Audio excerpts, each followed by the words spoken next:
Եվ ընկավ մեծ վիշապը, առաջին օձը, որ կոչվում էր Բեղզեբուղ և Սատանա, ամբողջ աշխարհը մոլորեցնողը, և նրա հետ ընկան նաև նրա հրեշտակները։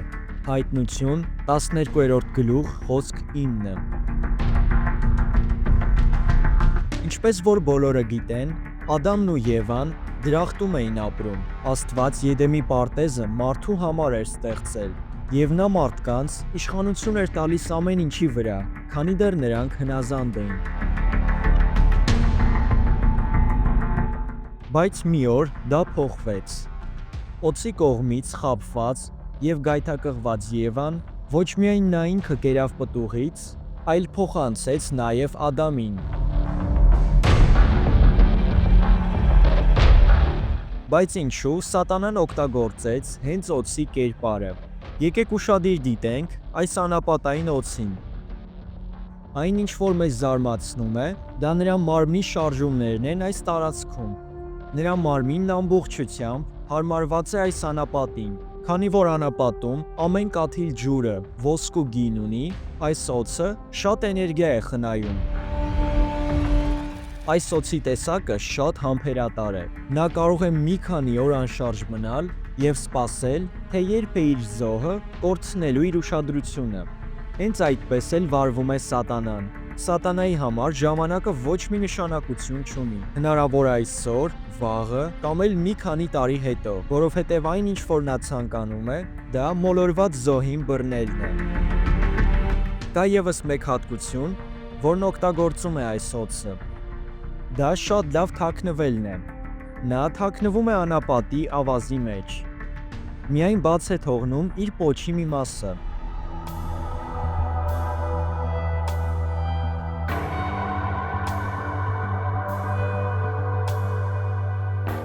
Նրա պոչի այդ մասը գործում է զոհին գրավելու համար։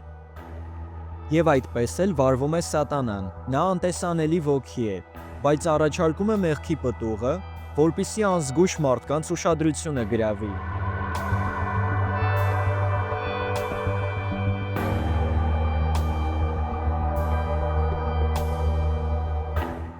Այս կրծողն ավազի մեջ է խորանում իր որսի հետևից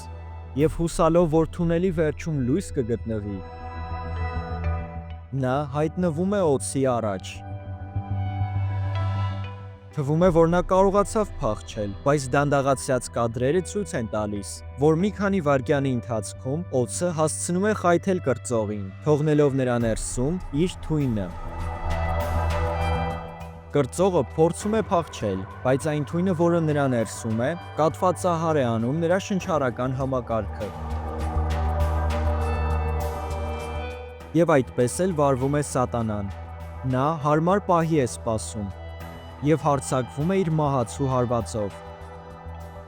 Երբեմն նրա թույնը միանգամից չի գործում, բայց այն ինչ որ նա ցանկանում է, դա յուրաքանչյուրի ներսում այդ թույնը թողելն է։ Նույնիսկ եթե կրծողը կարողանա փախչել, օձը նրա մարմնի վրա իր նշանն է թողել։ Այն հոտը, որով նա կարող է գտնել այդ կրծողին։ Կրծողն արդեն անշարժ է։ Օձը հասավ իր նպատակին։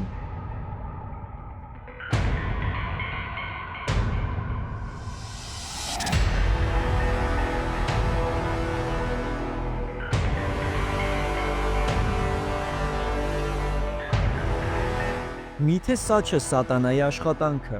Մեղքը անշարժ է դարձնում մեր հավատը։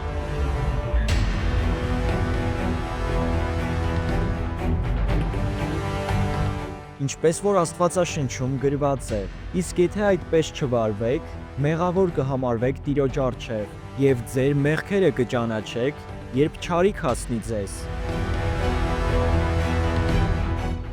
Մեղքը դա Սատանայի վատ բուրմունքն է մեղավորի ներսում, և դրա միջոցով մարդու կյանք են գալիս հնարավորին բոլոր չարությունները և պղծությունը։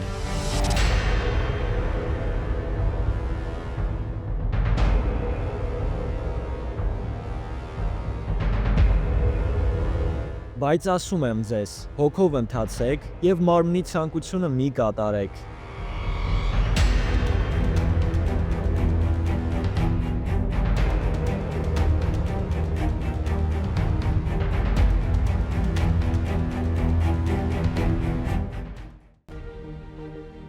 Ինչու պահել Դանիելի ծոմը։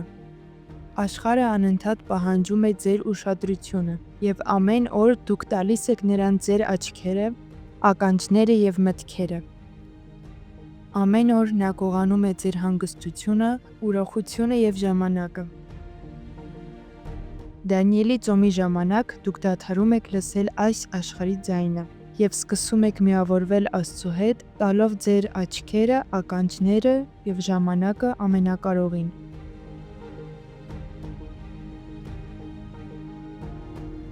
Քսանմեկ օրվա ընթացքում հեռու լինելով այս աշխարհի նորություններից, դուք մաքրում եք ձեր հոգին եւ ամրացնում եք ձեր միտքը, կենտրոնանալով Աստծո խոսքի վրա եւ այն բանի, ինչը որ կարող է ձեզ մոտեցնել նրան։ Երբ դուք Աստծուն առաջին տեղում եք դնում ամեն օր, նա սկսում է մասնակցություն ունենալ ձեր կյանքում։ Արդյունքում նոր կյանք, նոր մտածելակերպ, որը համապատասխանում է Աստծո մտքերի հետ, եւ այդ ամենը ներքին վերափոխման շնորհիվ։ Դա նոր կյանքն է,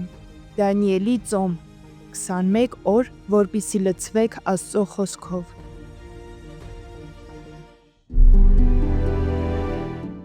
Ամեն ինչ կախված է հավատից։